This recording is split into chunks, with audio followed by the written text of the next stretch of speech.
Hello and welcome to Chronic Things.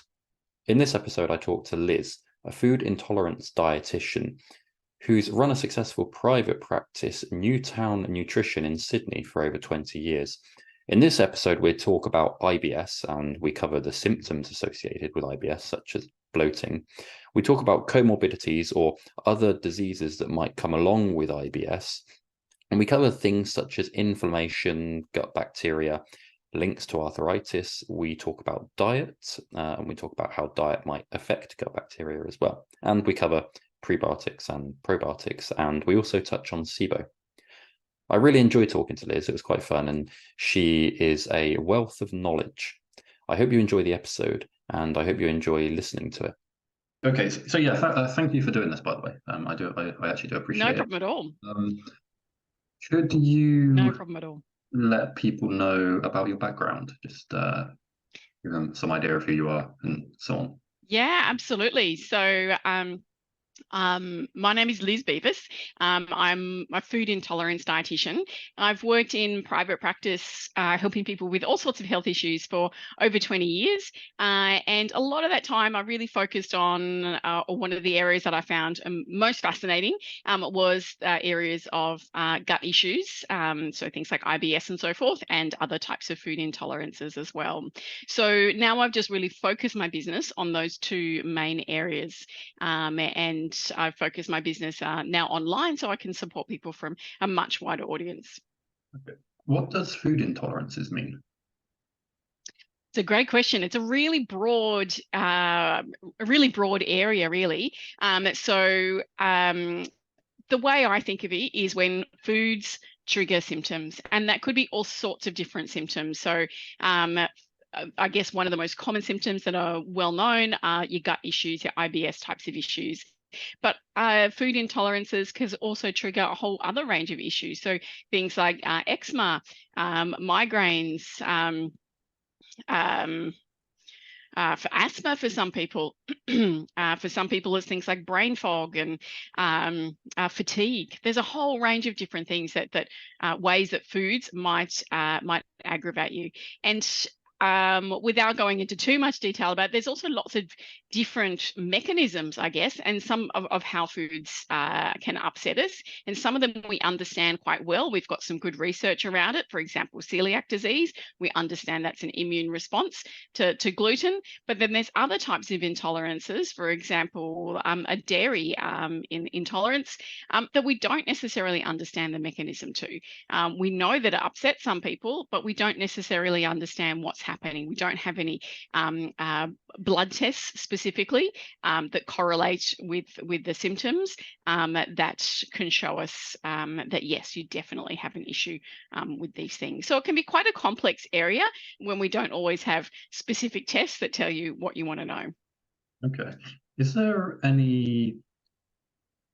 So when you see, say, your patients, is there any one food intolerance that seems to be quite common amongst all possible food intolerances? Oh, that's an excellent question. I guess when we're looking at gut issues, we know from the research, and I can see from clients as well, that there are definitely groups of foods that are very commonly known to have symptoms, to trigger symptoms. So that's our FODMAP group of foods, for example. So FODMAPs are foods or components of foods that get fermented in the large intestine. And although that's a good thing, you're meant to have things fermenting in your large intestine, for some people that can trigger quite strong symptoms. So as the gas is produced, that can trigger nerve endings in the gut. The gas can sort of put pressure on the gut and make it feel quite uncomfortable, painful even, and those gases can also change the motility, how fast things move through your gut as well. So sometimes that can speed up the process, so you end up with loose stools or diarrhea, and depending on the balance of gases that are produced by those bacteria, if you have bacteria that produce higher levels of methane, for example, then that actually slows the gut down, so you're more likely to get constipation.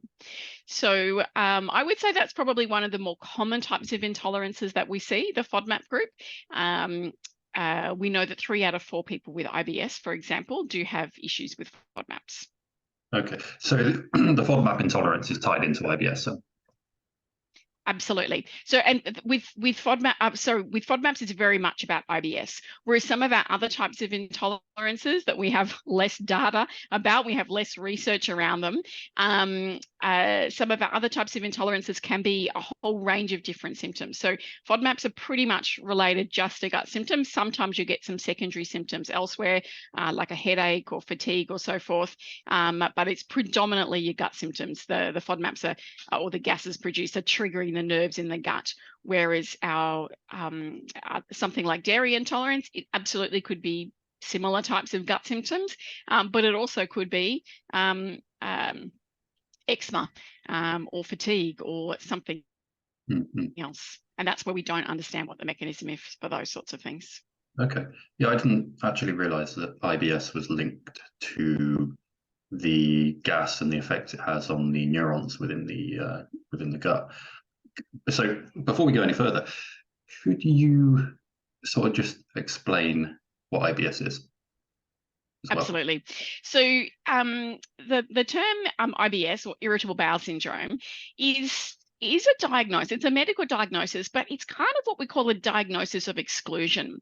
So there are some specific parameters. If you're looking at the research, they use what we call the Rome criteria, where they have to specify particular symptoms as being related to IBS. But to be honest, more commonly, it's more a case of you don't have medical reasons for your gut issues. So you don't have celiac disease, for example, or you don't have inflammatory bowel disease, and yet you clearly have gut symptoms. So therefore, we just call it IBS, or irritable bowel syndrome. So to me, IBS is not one thing. It is not the one thing that has one cause and one solution. It's more an umbrella of things that of gut related symptoms, and there's a whole range of different factors that contribute to that. So the common types of gut symptoms are things like bloating, pain in the gut. For some people, that's cramps. So some people get diarrhea, some people get constipation, some people get a combination of the two. They might have diarrhea 4 days of the week and constipation 1 day of the week, something like that. For some people, it's urgency. So that's usually related to having loose stools or diarrhea, where you just need to run. You have no no chance to stop, and I'll go to that in 10 minutes. You've just got to run straight to the bathroom. And I guess they're probably the more common types of symptoms, but I often see other symptoms associated with IBS, which are not criteria of IBS. But I often talk to my clients or look at that bigger picture when I'm working with clients with IBS, because things like nausea and reflux and fatigue, they often go hand in hand with gut symptoms. So I like to look at the bigger picture and take those into account as well. Okay. In regards to bloating, do you know what the sort of mechanism or the cause of bloating is, for example? Yeah, it's a great question. It's probably the most common symptom that I see. My other question.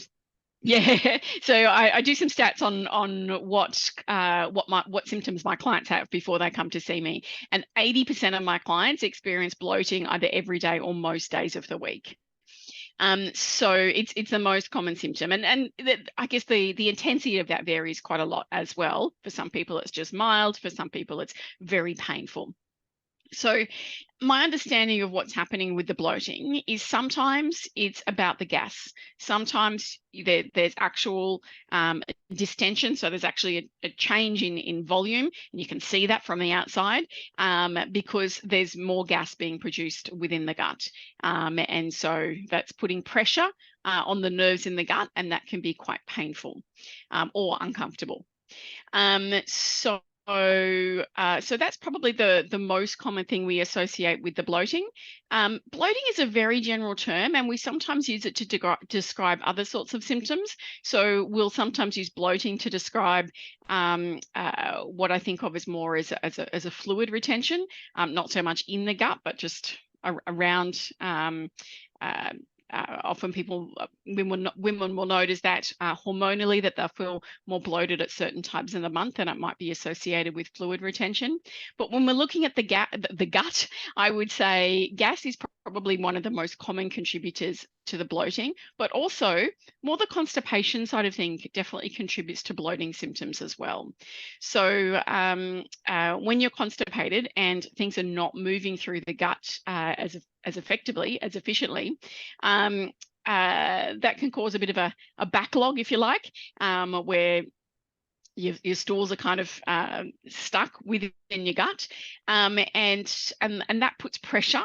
That puts pressure on the nerves in the gut, and it's like it takes up space in your abdomen as well. So it's kind of almost squashing on some of your other organs as well, which I think can be quite uncomfortable. So and then alongside that, if there is gas being produced, that kind of gets that caught behind the constipation, if you like. Now, when I'm saying constipation, not everyone is aware that they're constipated. So we normally talk about constipation as how often you go to the bathroom or how difficult it is to go to the bathroom. But some people, for a bowel movement, but some people actually will have a bowel movement every day and yet still have this build-up of stools within their gut. So they don't think they're constipated, but that's kind of the same mechanism. Their guts, they have, if you look at it under X-ray, you're probably able to see they have what we call fecal impaction. Okay, so that's is that stool getting impacted within the gut essentially before it's passed? Yep. Yep. Okay. So I think the other question is bloating the most sort of debilitating symptom that you see, or are there other symptoms that seem to be worse than bloating? Yeah, that's a good question. For some people, bloating can be quite debilitating, but I would actually say that the ones that are more debilitating would tend to be more things like abdominal cramps and pain, which are often associated with the bloating. You might have bloating on every day, and then certain days of the week you might get the cramps and the pain. So abdominal cramps and pain weren't as common as bloating. 30 to 40% of people did have some pain or cramps every day or most days.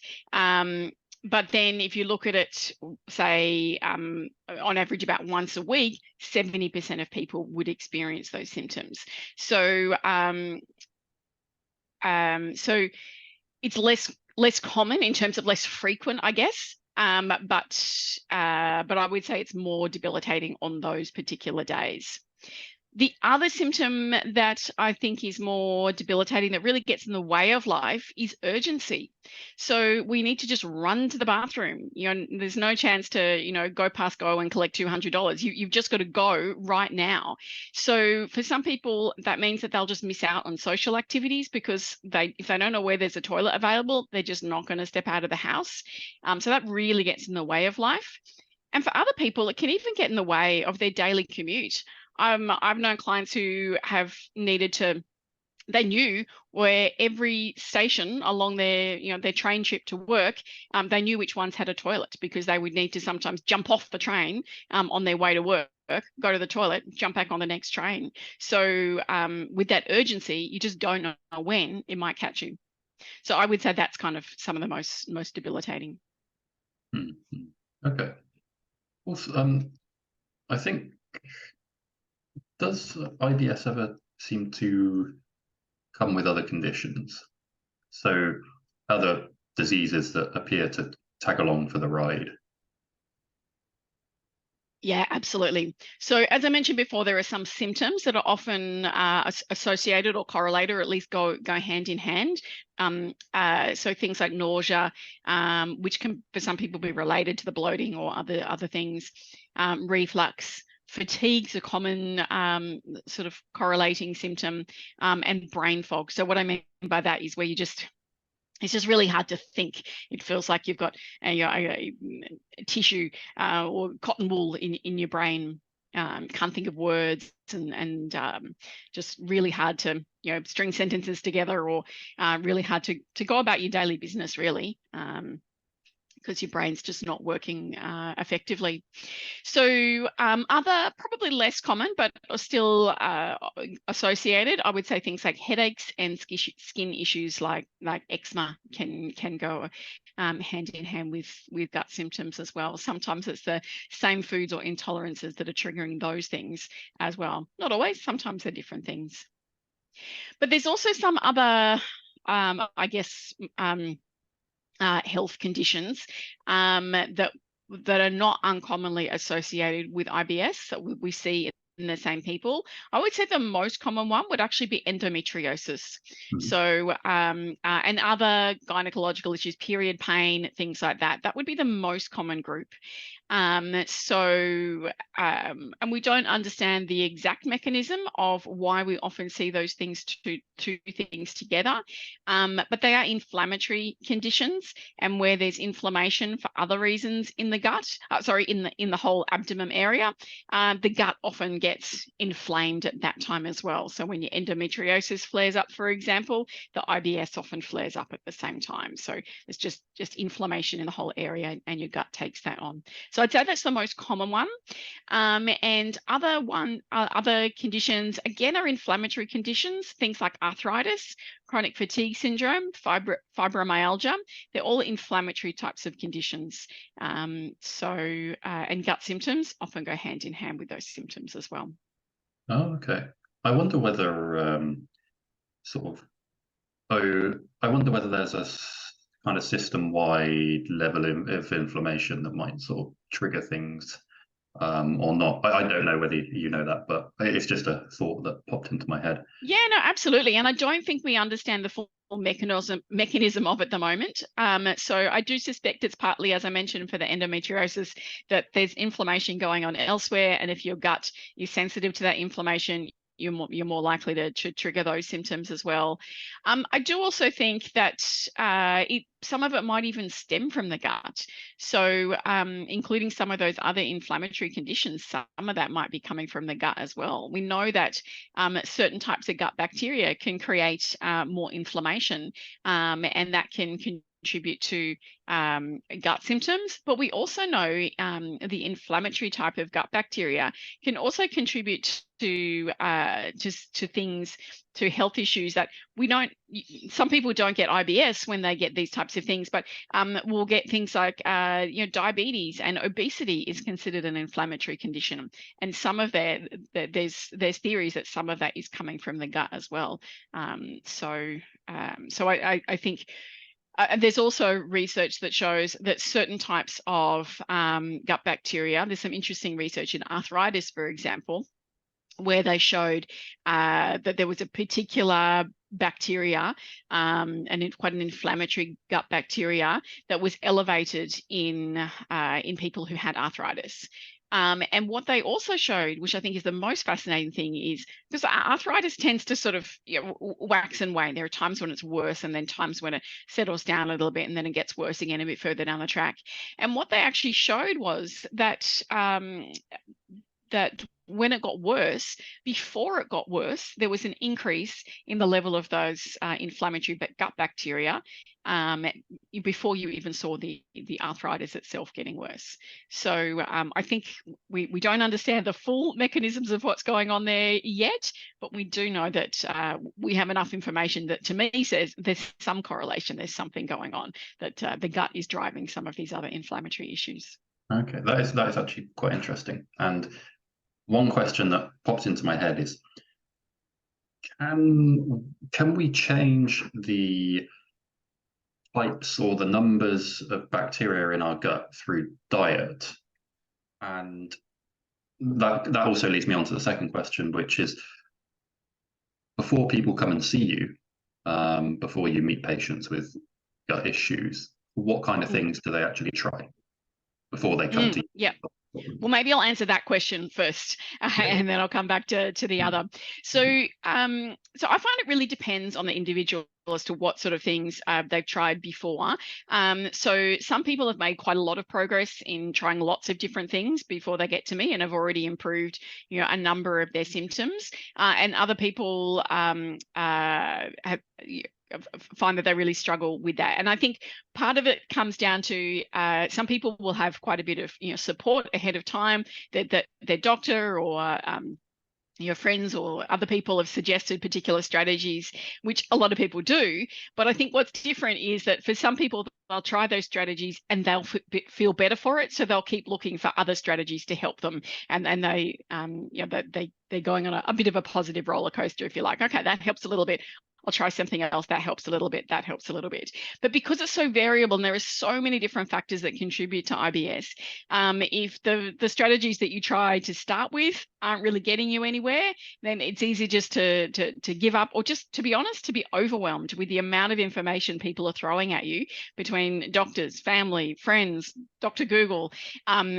That if the strategies that you try at first aren't really helping you, then I find that it's really easy to just go overwhelmed and not really make any progress towards improving your symptoms. So but there are definitely a number of strategies that you can try before seeing a dietitian.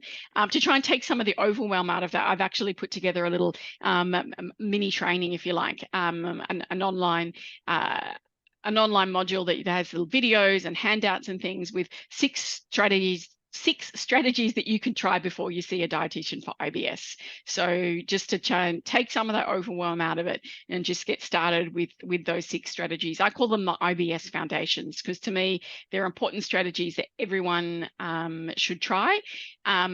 Not for some people, that will be all they need to help improve their symptoms.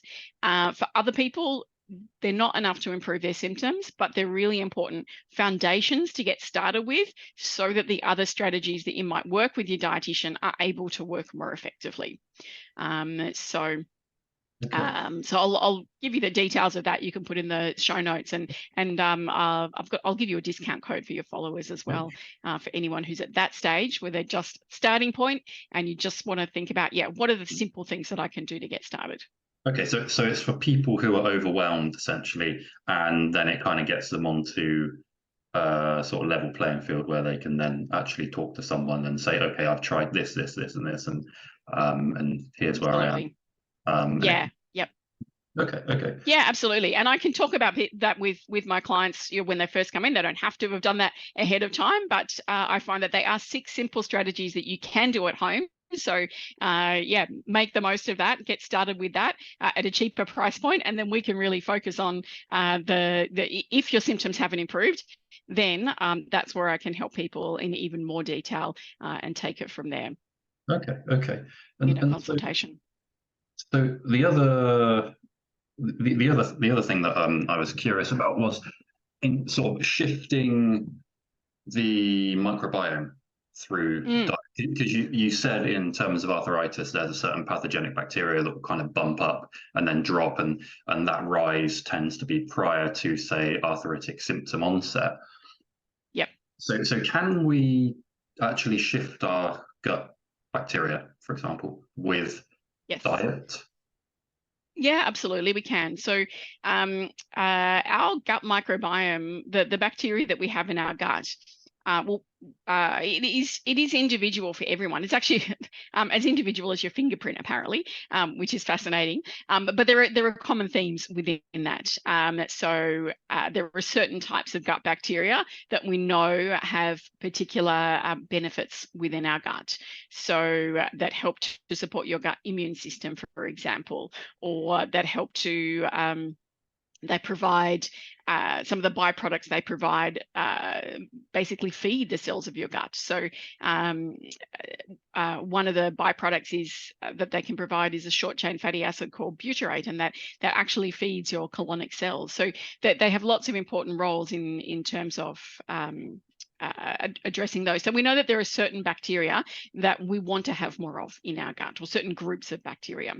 So we also know that we can absolutely change the balance of that gut bacteria with what we feed it. So and that is changing on a regular basis. There's a fascinating study where they looked at a group of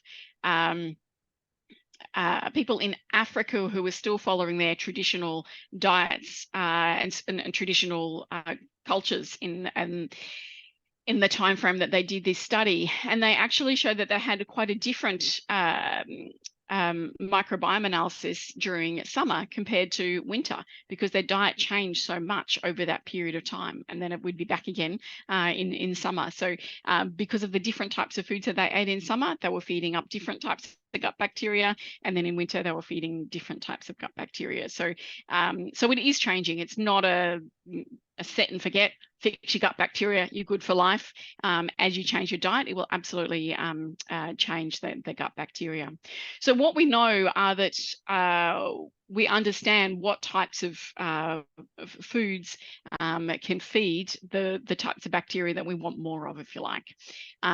So we call those prebiotic foods. So they're kind of like the foods for our gut bacteria. And there is some research to show that, you know, certain types of prebiotic foods will feed certain types of gut bacteria, for example. And then other types of prebiotic foods will feed other types of beneficial gut bacteria. So I would say there's no one food that you want to eat to feed your gut bacteria. Variety is actually important, because we want a mix of different types of fibers to feed a range of different beneficial gut bacteria. But we can absolutely do that. We can change, we can feed up the right gut bacteria with food. We can also use supplements to support that as well, I guess to get a faster benefit, because we can get sort of higher doses in with those, a little bit more controlled environment. But yes, we can absolutely improve that beneficial gut bacteria balance. Okay. And you say prebiotics, just to clarify, prebiotics is to feed the bacteria, probiotics is to add bacteria in. That's exactly right. So probiotics are actual bacteria in a capsule usually. So where you take that in, and we used to think that probiotics would they'd go in and they'd colonize, like they'd be like putting seeds on your garden and they'd start growing from there. But the research actually suggests that that's not the case. There was a bit of backlash against probiotics for a while. It's like, they don't even hang around, they're useless. But they're not useless.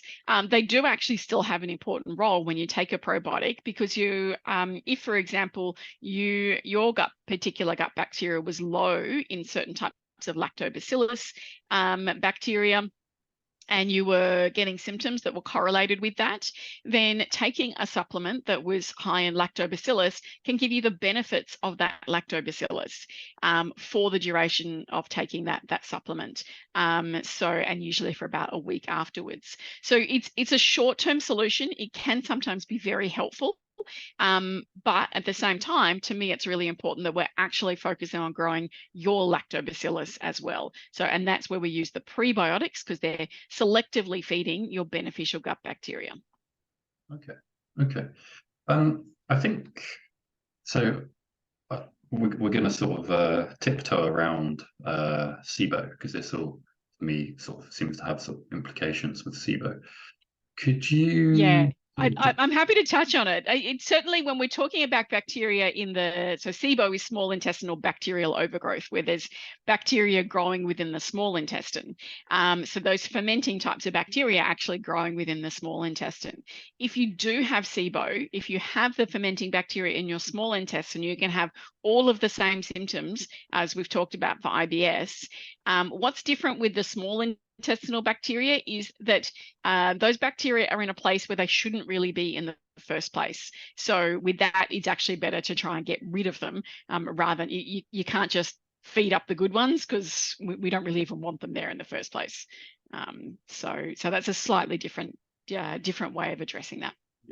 Do you find that IBS patients have SIBO as well? Are they sort of mutually exclusive, or? They're definitely not mutually exclusive, and in fact, arguably, I don't know what the percentage is. The research has varied from something like 30 to 70% of people with IBS having SIBO. So it's hard to gauge the number. What I would say though is that we know that a low FODMAP diet helps 3 out of 4 people who have IBS symptoms. So that suggests that most likely the gut symptoms for those people are coming from their large intestine. And when they reduce the fermentation in the large intestine, their symptoms improve. I'll come back to in a moment why we don't want that low FODMAP diet forever. But for the moment, yeah, if the low FODMAP diet is helping to improve their symptoms, then that's great. And most likely their symptoms are in their large intestine. But what about that fourth person? That fourth person that doesn't improve on a low FODMAP diet, there's something else going on. And for some people also, they're on a low FODMAP diet, but they can't do anything to put any foods back in again. They're the types of reasons where I would start looking at what else might be going on.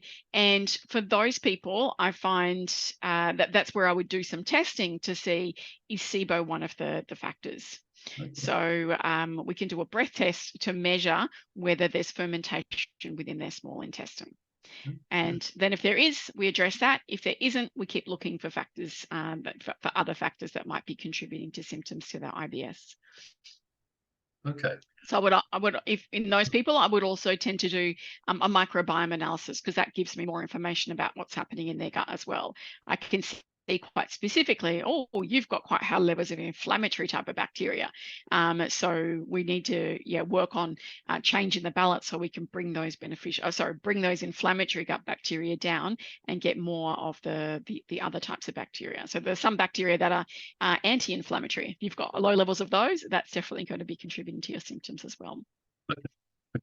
Okay, yeah. So I think we left off in terms of sort of increasing and shifting the microbiome, and why we don't want to be on sort of FODMAP for sort of long extended periods of time, I suppose. Yeah, absolutely. So when FODMAP first came out, I guess, when it was first identified that these things fermenting in your gut could contribute to symptoms, so this is over a decade ago now, we thought at the time that it was a great solution to fixing all of IBS. Just put everyone on a low FODMAP diet, they'd feel better for it, end of story. So that never quite made sense to me, but that was the strategy at the time. That my confusion was that we know that we need these some of these FODMAPs, some of these foods that contain FODMAPs, the FODMAPs themselves, that we actually need them to feed our beneficial gut bacteria. So fermentation in the gut is a normal thing. It's just that some people have they're getting symptoms from that. So and that's probably about the balance of the beneficial gut bacteria in your gut is at least part of it. And some of it also is about how sensitive the nerves in your gut are as well. So what we know now is that following a low FODMAP diet for an extended period does actually change the balance of gut bacteria. So as I mentioned before, changing what you eat changes your beneficial gut bacteria. And we can see that even in a few months of following a low FODMAP diet, certain types of gut bacteria are reduced in the microbiome. And some of those are actually really important beneficial gut bacteria. So even though you might feel better for following a low FODMAP diet, we actually don't want you to do that for an extended period of time. We need to find a way to get your to improve your tolerance of those FODMAPs again, because we need to be able to get them in. And we can do that with specific types of prebiotics and some probiotics as well, to get your gut to a happier and healthier place, so that you can broaden your diet and get those FODMAPs back in again, which we need long term without getting the symptoms, obviously. Okay. And I'm thinking, so if diet does not help exactly, or maybe it doesn't always help, are there other sort of options? Would you use diet as a first line treatment, or are there other things you can try? Yeah, absolutely. So when we're looking at what factors are contributing to IBS, so as I said, it's an umbrella term. There's lots of different factors that could be contributing to the IBS. So we've talked about some of them already. We've talked about FODMAPs as being one of the most common. I touched briefly on some other food issues like dairy and gluten. They can all contribute to gut issues as well. But when I'm talking with clients about what might be contributing to their symptoms, I've actually got a slide that I show them that has like 25 different factors that could be contributing to their gut symptoms. And that list is not complete. Every now and again, I think of another thing that I should add to that slide, and I'm just running out of room. So FODMAPs definitely is a common factor, but it's not the only factor. For some people, it's stuff that irritates their gut. So things like alcohol or fatty food or spicy food, things like that, which are contributing to their symptoms. I would say they're often not necessarily the cause, but they definitely contribute to their symptoms. And then there are other factors like for some people, how we eat can play a role. So quite a few of us eat too fast, don't chew our food properly, eat while doing something else, like, watching TV or you're looking at your phone or your computer or whatever else. So, and all those things actually reduce our digestion. And just even simple things like that can be contributing to our gut symptoms as well. So, and then for other people, it can be certain medications or supplements that they're taking might actually be triggering their symptoms. Hormones can play a role for some people. Women in particular often see a variation at different times of their cycle where their gut symptoms will get worse. And then there can be other factors like stress. We can't underestimate the role that stress plays in our gut symptoms. So for some people, that's really obvious. They know that when they get stressed, their gut will get worse. And that's kind of normal in a way, although that's often heightened to how bad it is. Our gut and our brain are very closely linked. So whatever affects up here affects down there as well. And for some people, they'll just get a few butterflies when they go on stage or do public speaking. But for somebody else, everyday type of stresses can be impacting their gut symptoms. So it's like the nerves in their gut are dialed up to how much it takes on that stress. And when I say stress, it doesn't have to be, worry or anxiety stress. Stress on your nervous system can be pushing yourself harder. You've got a deadline. You might not be stressed about it, but you're pushing yourself harder to reach that deadline. Or maybe you're not getting enough sleep. All of those things are stressful to our nervous system and can be impacting our gut symptoms, our gut nervous system. We actually have a separate nervous system in our gut called the enteric nervous system that takes on that anything that's stressing out your brain or the rest of your nervous system. So I think that's a really common factor. Okay, and all these things do they fall outside gut issues really? So, and food intolerances, so that they're things that may not be linked to the gut or food intolerances, but might actually cause IBS. They absolutely, they definitely can be related to either causes or triggers of IBS. So sometimes there might be a different cause, but you've got something else that triggers the symptoms at the time, for example. And they all kind of interplay with each other. For most people, there's not just one thing that's aggravating their symptoms. So it's very easy to just the internet will make it sound like FODMAPs is the cure for IBS, and if you do that, you'll be fine. And as I said, a lot of people feel great with it, which is fantastic, but other people get disheartened because their symptoms don't improve with FODMAPs alone, or only improve a bit with a low FODMAP diet, because there's all these other issues that are going on. So for me, I see my role as a dietitian is to help people to pull that apart and understand which of these factors is playing a role for them, so that they can improve their symptoms, reduce their symptoms as the first step, and move on to getting their gut to a healthier and happier place, so that they can broaden their diet again. Okay. Are there any tests people can do to work out if they have IBS? Or is it So I mentioned earlier, it's what we call a diagnosis of exclusion. There are tests that can be done to rule out other medical issues that could be causing gut symptoms. So, for example, they can have a test to rule out celiac disease. You can have a blood test to rule out celiac disease, for example. For some people, depending on what their symptoms are, they may go and have a gastroscopy, an endoscopy, where they have a camera put down their throat into their stomach and into their small intestine, and they might have some biopsies and things taken, so little bits of tissue taken, so they can do testing and find out more. So that's how we diagnose celiac disease for sure, but also we can learn other things from that as well. And then for some people, they'll get a colonoscopy camera in from the other end, so to rule out anything else that's going on there, particularly if there's any bleeding, if there's any blood in your stools or anything else, then absolutely should rule any other medical issues out with your doctor.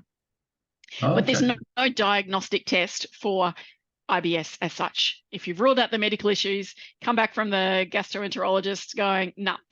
He says it's fine there's no issues in the top, no issues in the bottom. I'm fine. What's wrong with me? That's when we can definitely look at what are all the other factors that are playing a role that don't fit the medical criteria of another medical issue. So I've also, in terms of kind of ruling things out,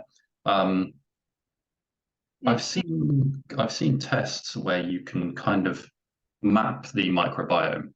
So to some extent, so you can usually you send off, say, a fecal sample, and then the lab looks and says you have this list of bacteria at these different levels. Yep. Is that something that can be helpful in treating, say, IBS and I suppose SIBO as well? That kind of information. Yeah, absolutely. I find that's really helpful, and I do that with my clients that don't improve with the simpler strategies. I kind of have a tiered approach to addressing IBS. I don't start off with that strategy.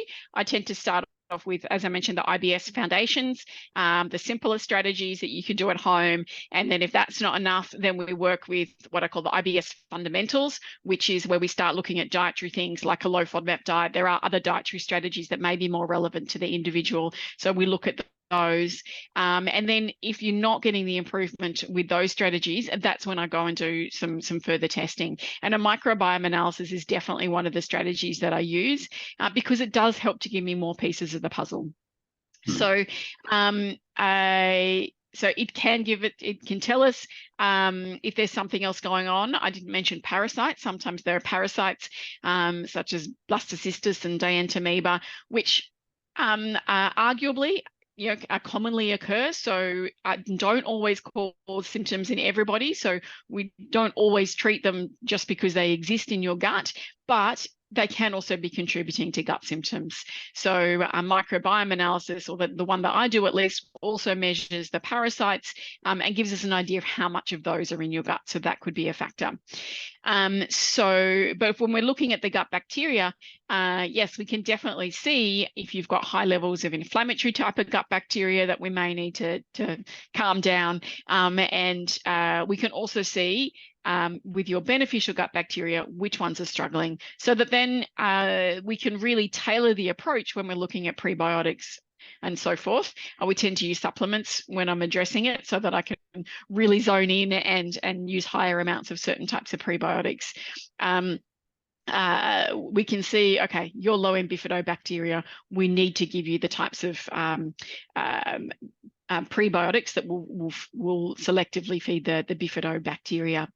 What's important though is that when you and one of the reasons I don't use it as my first line of approach is that just trying to change the microbiome and feeding up all the beneficial gut bacteria when you haven't looked at trying to reduce the symptoms with other things first. One of the problems with that is that one of the ways that we want to feed up your beneficial gut bacteria is with some of the prebiotics that we use are FODMAPs.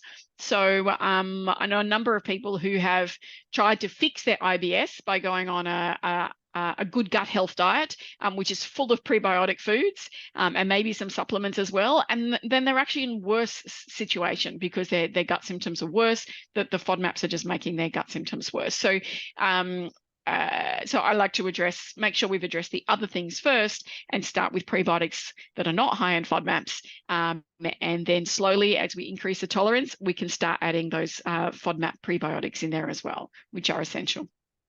Okay, okay.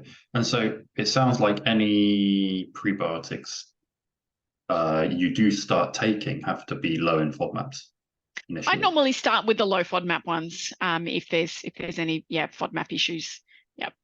Okay, and then once they any IBS issues, yeah. Sorry. And then once they improve down the line, then you can add in the higher FODMAP prebiotics? Absolutely. Okay. Yes. Oh, I see. Okay, that's interesting. I also want to know,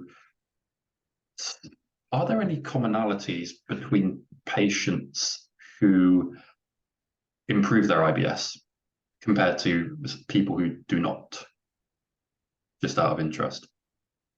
Yeah, that's a great question. So I would say the commonalities of the people that I see who improve their IBS, the key factors are that, to me, the key factors to improving your IBS is to understand which of the factors are contributing to you. And I would say that if your symptoms, if you haven't got to the point of improving your symptoms yet, then there's a piece of the puzzle missing. So you might have done a low FODMAP diet, for example, and your symptoms haven't improved. What else is missing there? Is it a food trigger? Is it a stress trigger? Is it SIBO? Is it a parasite? To me, there's something else going on if we can't get to reducing our symptoms substantially. So I would say the people that improve are the people who work through the steps to work out which of the factors are relevant for you. And you do need to be motivated. So it's not something that happens overnight. You don't just wake up the next morning with no gut symptoms and you go back to living your life. It takes time. It takes time to address the issues and feed up your beneficial gut bacteria and address whatever else is going on. So I guess that's an important factor. I don't see a lot of people who don't improve at all.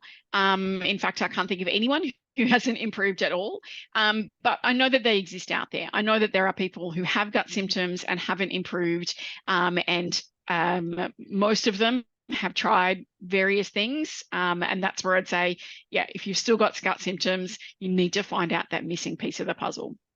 I do know of some people who don't want to make any changes to their diet for various reasons. They don't want to go and see a dietitian because they're worried that they'll be told to take their favorite foods out of their diet. So I don't see those people because they don't pay money to come and see me because I don't want to hear what I have to say. But in a way, I kind of think that's a little bit sad because they actually don't know for sure that that those foods are going to need to be taken out of their diet. So they could be struggling with symptoms for no reason. But also I know that for the majority of people, we can get many of those foods back into their diet again. We may need to take them out of their diet for a short period of time, but as we improve their guts, their gut health, we can get many of those foods back in again. So to my mind, I think it's worth a try to see if you can, find what those missing pieces of the puzzle are for you.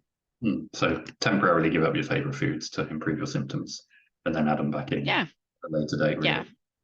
Yeah. All right.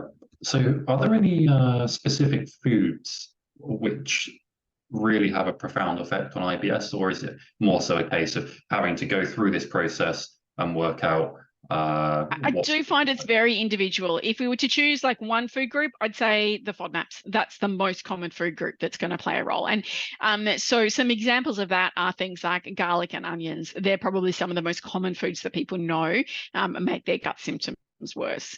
Or it might be wheat, which could be because it's a FODMAP, or it could be because it's gluten. So I would say they're the most common foods that people notice make their symptoms worse. So for other people, it could be spicy foods or alcohol, things like that. But I would say the FODMAPs are the most common. Yeah. Okay. So this is it's been great talking to you. Actually, I've enjoyed covering a lot of IBS. And as I say, we tiptoed around SIBO, so we'll maybe at some other point go into more depth regarding. Yeah, absolutely. There's so much information about SIBO, and I think it's a really confusing factor for a lot of people. So I think it deserves, to get a bit of extra, to be able to focus on that a little bit more at another time, maybe. Yeah. That'd be great. Could you let people know where they can find you? Yeah, absolutely. So you can find my my website is foodintolerancedietitian.com. And that's the same for my Instagram handle, Food Intolerance Dietitian. So you can find me with either of those. On my website, when you look at the IBS section of my website, you can find there the IBS Foundations self-learning module. So the 6 dietary strategy or 6 strategies that you can use before you see a dietitian to help your IBS. Okay, that's cool. I'll put the links in the show notes anyway. So that should be quite easy for people to find. So yeah, thank you again anyway for coming on. No problem at all. Fantastic. Good luck with it. And it's been lovely chatting. It says there's always so much to talk about with IBS. It's such a fascinating area. So always happy to chat. Thank you.